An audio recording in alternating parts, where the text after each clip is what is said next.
Good evening, ladies and gents. Welcome back to another video of the channel. And today we are going to be talking about the NBA playing games. This is probably going to be a long video. I'm not going to lie. I don't know how long it's going to be, but it's going to be a decent size one. So without further ado, let's go ahead. Let's get into it. I never do that. Let's get into it then. I like that. I'm going to start doing this now, bro. I'm sorry. Without further ado, let's go ahead, guys. Let's get into it. It do not take a genius to figure out maybe it's meaningless. The signs are everywhere screaming it. It's too late if you are just reading this. Trae Young, you have my deepest apologies. You had no help on that offensive end. It was just you. In the beginning, I'm not gonna lie, the Hawks had me sold for a second. They had some momentum and attacked the rim pretty well and getting downhill also. Until Orlando's bench came in and started scoring like crazy. With Anthony Black leading the way, that man was everywhere. On top of that, Orlando started getting aggressive and they finished the first quarter with 11 free throws. And at one point had a 25-6 run late in the first and early in the second quarters. But after halftime, the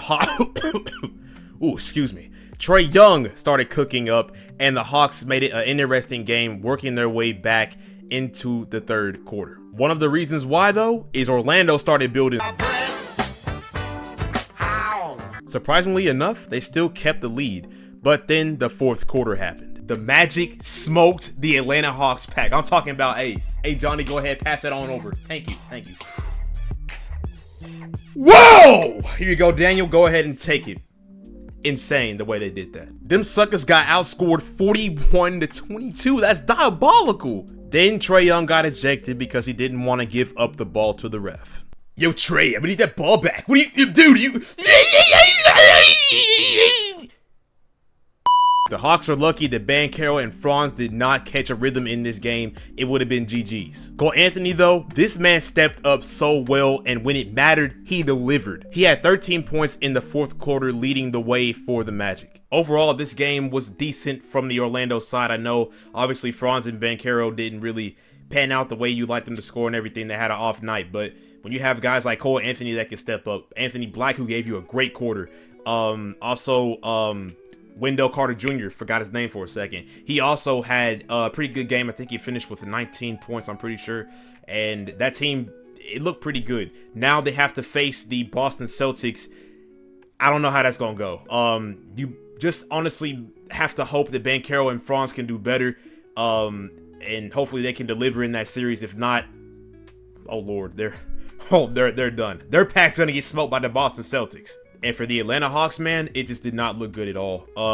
Atlanta they struggled a lot offensively. You didn't really have an offensive identity when Trae Young just wasn't doing anything. And he didn't really have a great first half. He started cooking in the third, but it's just like there's got to be somebody else. I know Jalen Johnson's injured, Buffkin's injured, and Larry Nance Jr. is also injured. Those three are injured. Yes, those three can be big pieces for you, especially Jalen Johnson.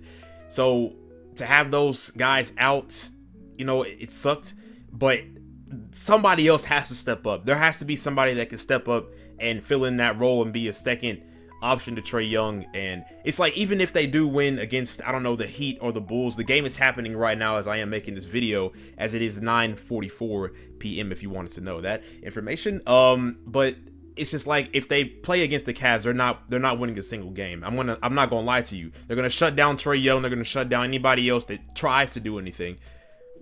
It's over. So do you look to trade Trae Young? I mean, at this point, it's not out of the question. That's a whole different video. I already made one. I'm finna link it somewhere in this, but that's all that I have to say about this game. So let's go ahead. Let's move on to the next one. Now, shall we talk about that Grizzlies and Warriors game?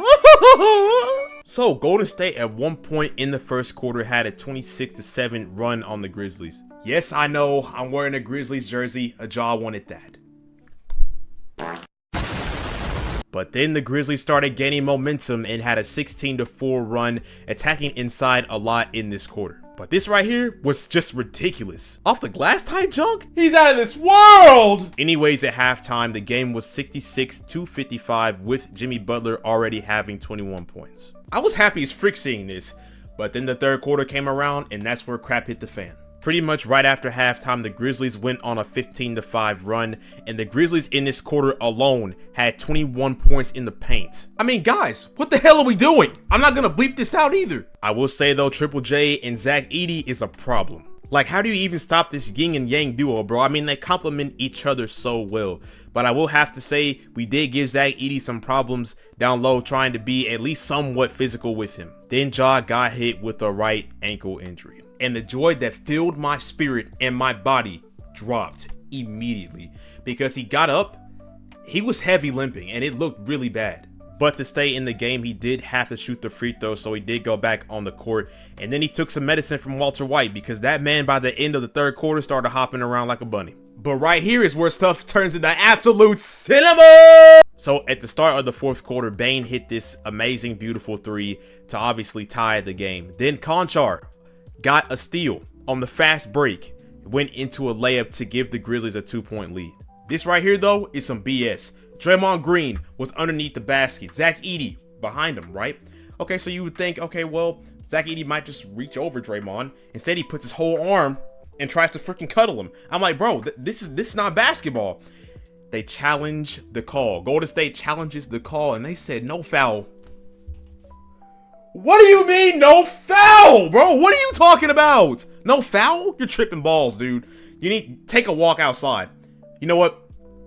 I take that back. Take a walk outside forever, sucker. You're fired. I don't want you ever to ref again. I don't want any of these guys to ref again in the NBA game, bro. I'm done. I'm freaking done. But then Curry hit these beautiful back-to-back threes, and then Jimmy turned the ball over on one play trying to pass it to Curry. And not gonna lie, I was shaking in my boots. But they did play touch and grab. I've never said that in my life. Touch and grab. They played touch and grab for the rest of the fourth quarter, and Golden State actually did end up winning this game 121-116. That was such a random I've never said that in my life. Curry also had 15 of the last 19 points scored for the Warriors. This game was a classic. The calls from the ref at some points were pretty bad. But I don't give a frick. We still won. I don't care anymore. We won. We're going to face a great team in Houston. That's all I care about right now. But let's be real. If Jalen Wells was not injured, prayers to you, Jalen. I saw how you got injured, and that pained my soul, because that actually scared me, especially when you didn't move at all.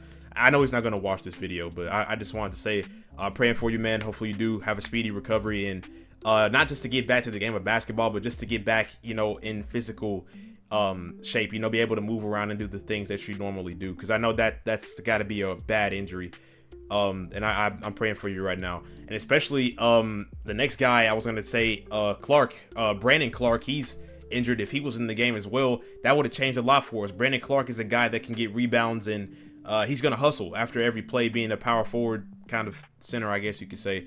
And then Jalen Wells, obviously what he's been doing this season as a rookie, that could have changed the momentum of the game a whole lot, especially how Curry was hooping in the beginning of this game. Wasn't really hitting a lot of shots, kind of struggled, so we relied on Jimmy, and Jimmy pulled through. Playoff Jimmy is real. We need to stop playing. Playoff Jimmy is real, bro. And of course, in all seriousness, I do not see the Grizzlies losing to a Kings team or a Mavs team in general. If they do somehow, some way lose, that's because Ja just didn't play at all because of his ankle. I don't know the status on his ankle though. I do have to check that in a second, so I'll check that and get back to y'all real quick. Commercial break. All right, so I just checked it. Ja Morant will be playing because the Grizzlies season is on the brink, which makes a lot of sense. I mean, obviously your head coach, he's gone now. He's fired. So it's crazy how many front office coaches. What the frick? Sorry. Coaches have been freaking fired. I mean, the Kings. Now we got the Grizzlies. Now we got the freaking Nuggets.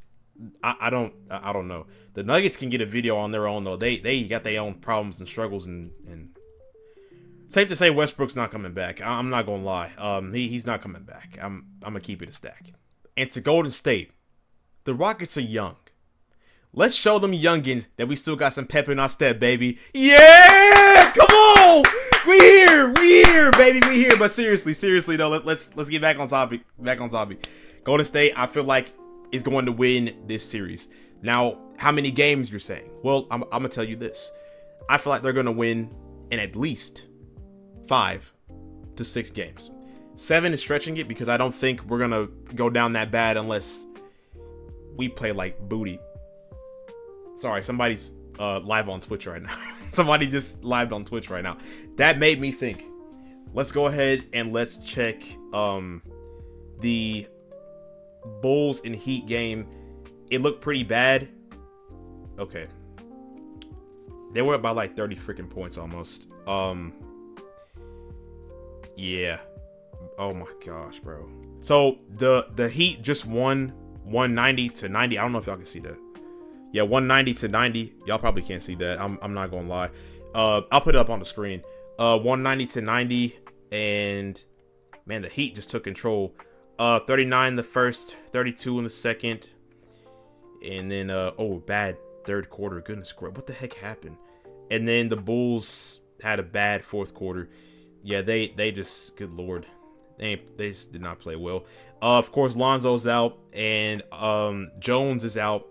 Jones's brother is out, and Ayo Dosunmu's out with his left shoulder. So those are big hits to this team. I don't know if I'm gonna make an actual little video on this game specifically. I didn't really want to touch this. I'm not gonna lie, because I had a feeling the Heat were gonna blow the Bulls out. I mean, now the Mavs and Kings is about to happen in like what's about to happen right now. So I'm gonna go ahead and cut this short. This is gonna pan to me to the next day, because I mean, obviously I have to watch the game. I have to take notes. So I mean, you know, if it's worthy enough, it'll be in the video. If it's not, I'll just talk about it briefly, and then that'll be it. I don't know how long this is right now. Wow, we already almost at 30 minutes. All right. Yeah, let me go ahead and cut this. I'm gonna go ahead and pass it on to Future Me. Future Me, go ahead and take it away. All right, guys and ladies, welcome back to the same video. Of course, this is a weird experience to film on a different day and do the same video. It's kind of crazy. Anyways, let's go ahead and let's dive into the Mavericks and the Kings game. The only good thing about this game for the Kings is how Sabonis played defense on AD when he was at the center position. After that first quarter, though, it got really ugly. This man hit 4 threes in the second quarter. I'm just glad that bro beat the 0 of 10 allegations, because that game was disgusting, man. Being a Golden State fan and watching that game, every shot he put up was just nothing but straight bricks. Finished the game with 0 points, man. That was a sad day. That was a very, very sad day. So to see this, I'm happy for him. I'm actually happy for Klay Thompson. And on top of that, the Mavs won this quarter 44-19. The Kings just kept turning over the ball, as they did have 10 turnovers in this quarter alone, and they just could not play defense. They looked kind of confused and lackadaisical at sometimes when they were driving to the rim. They were really just letting the Mavericks do whatever they wanted to. But when the game did hit halftime, I passed out. I was slumped. But the Mavericks did win this game 122-106. For as much of the game that I did watch, the Mavericks looked phenomenal. They looked like they really controlled the pace. They controlled everything. They were the dominant one, the alpha. You know what I'm saying? They did what was needed. They played the way that they wanted to play this game, got the looks that they wanted to get, got the shooters open that they wanted to shoot. I mean, it looked really good, despite really not having a point guard. I mean, you have Exum, kind of, I guess, and they really had to rely on Williams to really step up, and he did. He delivered, and he stepped up as well. So let's see if he can deliver tonight. I'm filming this on Friday. This is Friday. I'm tripping. This is Friday, as they do play the Memphis Grizzlies, which I will cover in this video as well after the Atlanta Hawks and Heat game. It's too many games in this video, bro. Goodness gracious, man. On the Kings side, though, y'all suckers are chopped. It's not looking good for y'all, man. This game alone looked really, really bad. I mean, it was disgusting. You didn't really have a point guard. You had to kind of rely on Devin Carter this game, and it just did not pan out the way y'all wanted it to. And Malik Monk was injured, so that is a big piece. But I feel like even if he was playing, it was not going to get them over the hump to beat a team like this. It was just not going to happen. So let's just see what the Kings do as far as like off-season moves and all the other good stuff for them. Hopefully they can find, you know, some trade packages and try and get off some of this bad chemistry that's on this team. I mean, they haven't really been with each other for a long time. Like implementing, you know, DeMar from the beginning of the season, cool. Levine came in kind of, you know, halfway through, so I don't know, man. It's a weird fit. It's a weird fit, man. But we'll just see what happens with them. Sabonis, they're supposed to give him more clarification if they're gonna try and blow some of that up to try and bring in some better players or something like that. I don't know what they're going to do, but y'all going to have to find something. But with our next game, let's go ahead and talk about the Heat and the Hawks.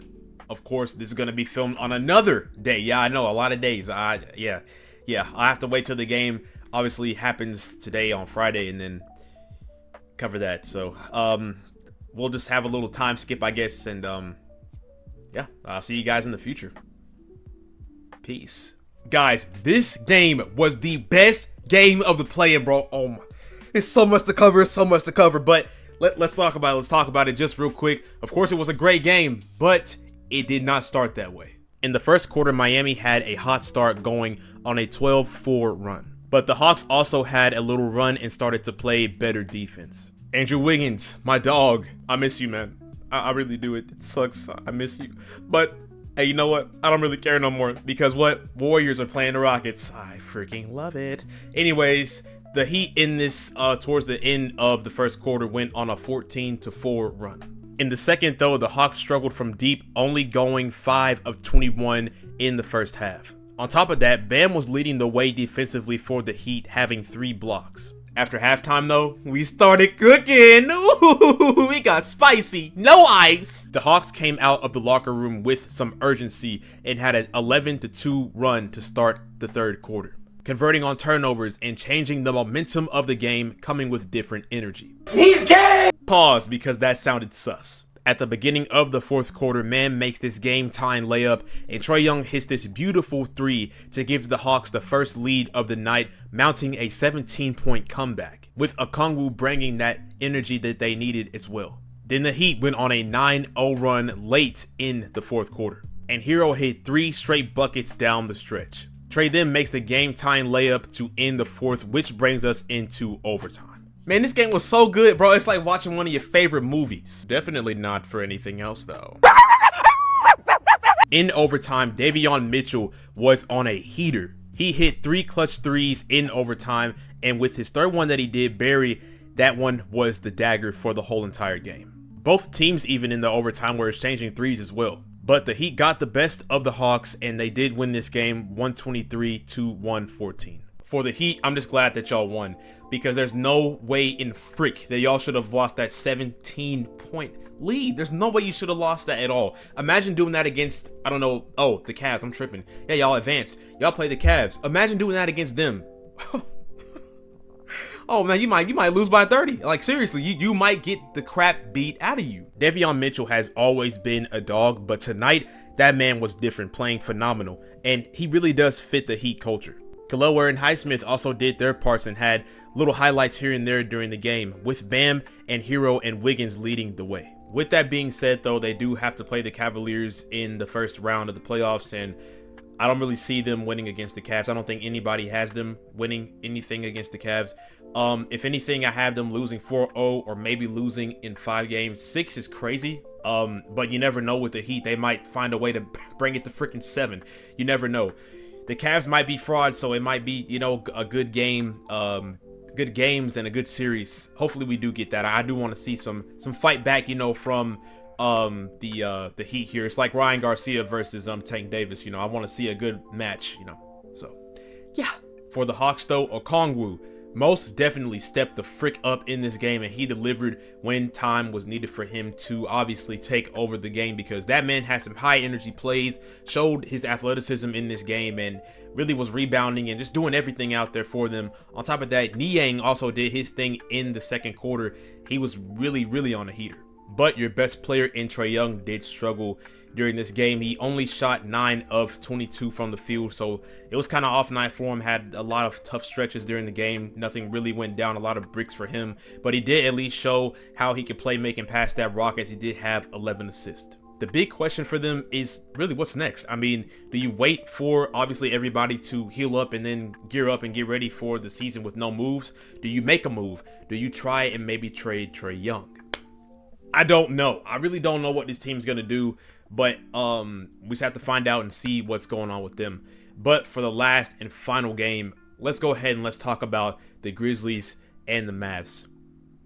Yeah, y'all thought I was finna cut away, didn't you? Heck no. That junk was a freaking blowout, man. It was disgusting. I looked at the game. I saw the score. I was like, oh, heck no. I'm not watching this game. It's freaking buns. And they ended up losing anyway. It was bad regardless. The Grizzlies won 120 to 106. AD did everything in his freaking willpower to try and put buckets on the rim. He tried everything he possibly could. He even got injured down the stretch. I know, surprising, right? We're talking about AD. It's crazy how Anthony Davis got injured and then they panned the camera to Nico Harrison, and he gave the craziest side eye I've ever seen in my life. That was insane. But for everybody else on the Grizzlies side, I mean, dude, they just got off whatever they wanted to. They were hitting threes. They were getting rebounds. I mean, it was getting physical. It was just bad. Ja Morant was insane this game. He had the beautiful putback dunk, and his ankle is injured, and he's still balling like this. It's crazy to me. Jaren Jackson started off early hitting threes. It looked really nasty for the Mavericks, but you don't have a point guard, and that's really what killed them. Williams didn't really do well this game, had some questionable plays, some turnovers, and it just did not look good at all for the Mavericks. So hopefully they can get Kyrie back, and let's see what they do. I think he's supposed to come back in January. I did hear that. He's supposed to probably come back in the start of next year in January, so that's some hope at least for the Mavericks fans. And man, if I'm a Mavs fan, I hate that freaking trade went down. Like, sincerely, I hate that trade went down. It's just really bad. They had no ball handler. I mean, they had PJ Washington. They have forwards. They have forwards controlling the ball. You have PJ and Anthony Davis controlling the ball. If Ja Morant press up on them, and also Dante Exum, slow as frick. Come on, dog. Let's get real here. Ja's gonna pick that ball every single time out of Exum's hand. I'm just gonna be honest, and I'm just gonna be real with you guys. It just did not look good for the Mavericks. They might make some moves. I feel like if Kyrie's gonna be out, you got to get a point guard, at least somewhat of a serviceable one. Maybe you bank on, I don't know, Williams to be good next year. I wouldn't do that. Kyrie might not come back the same, so I would try and get somebody good. I don't know. Maybe I don't even know. I don't know. I just don't know what they do from here. They really screwed themselves over because now you have to win. You're in a win now state, and your basically best player is injured in Kyrie. So I mean, it's who knows? I don't know. I just really don't know what the Mavericks are gonna do. Now for the Grizzlies, oh my lord, dude, they look phenomenal. If they could do this against OKC, that's going to be a great series. Regardless, though, I will say that is going to be a great series in itself. I cannot wait to watch that game, and I am just really excited to see the Grizzlies move on. They're like my second favorite team after Golden State to watch, really. So to see, you know, they're actually making some noise, and they beat the Mavericks in the way that they did, knowing that they did not have a point guard. Who gives a frick? They still won, and they had some marginable runs, man. I mean, it was like 20 something, like 8 runs throughout the whole entire stretch of the game. I know the Mavericks had like a 27-4 run in the third, I'm pretty sure, because they started coming back a little bit. They got it down to about an 8-point game, and then they just lost it, and the Grizzlies took over after that. So it's just really bad for the Mavericks, man. I just don't know. But for the Grizzlies, I love it. Shea versus Ja is going to be absolute cinema, and I mean, Chet and Edie's gonna be so good, man. I cannot wait. I cannot wait for this, man. I cannot wait. But let's get to the outro, because this has been a long video for me. I feel like I've sat down every single day to freaking do a video. New shirt, new day. Man, this is insane. Yeah, man, this is crazy. I'm gonna go ahead and go on to the outro though. So let's go ahead. I love doing that. Let's go ahead. Let's go to the outro. All right, you guys have made it to the end of the video. Thank you all for watching. And of course, let me know what you want in the comments down below. And also like the video and subscribe as well. I will say, will I do another video like this? Depends on y'all. I mean, if y'all really like me doing this, I mean, I'm down to revisit. I'm not gonna lie, I like doing this, but it did take a long freaking time. It took about 4 days to get this done. So I mean, let's be, I had no other time to really work on anything else at all. It was just a lot, you know what I'm saying, a lot. Stayed up late night to 1 to 1:30 at some points. But you know, yeah, I gotta get, you know, content to y'all, and I want y'all to be happy, you know. So That's just really my goal, you know what I'm saying, as a content creator. That's really all I had to say. Hopefully you guys do all have a happy Easter. This is probably going to come out Monday at max, so y'all will not be seeing this on Easter day. I know it sucks, but it is what it is. I do have to play Jesus in my at my church. I might make it a video. I honestly might make it a video so y'all can see it. I don't really know how I want it to go yet, but just to know that I'm playing Jesus, and it's a play. It's a full-on script and everything. So, I'm excited. I'm excited, and I thank God for this opportunity that I have to do this. But I'm gonna go ahead and go. I don't want to prolong y'all too much. Y'all didn't even need to know that. I don't know why I just started saying that. Probably because I have practice today. That's probably why. But yeah, I'm gonna go ahead and go, guys. And y'all get ready, because I'm gonna be on the tear. Yeah, I'm about to graduate, so the videos are finna be, yeah, it's finna be clicking. So we finna get on one. There's a spider on my wall. I'm finna kill it right now. Get ready, guys. Hold your ears. I gotta wash my hand. All right. Hopefully you guys do all have a blessed day. And of course, yours truly, Mr. Beard. I'm gonna have to do left hand this time though. Mr. Beard is out. That felt so strange. Mr. Beard is out. I love you guys, and y'all stay safe.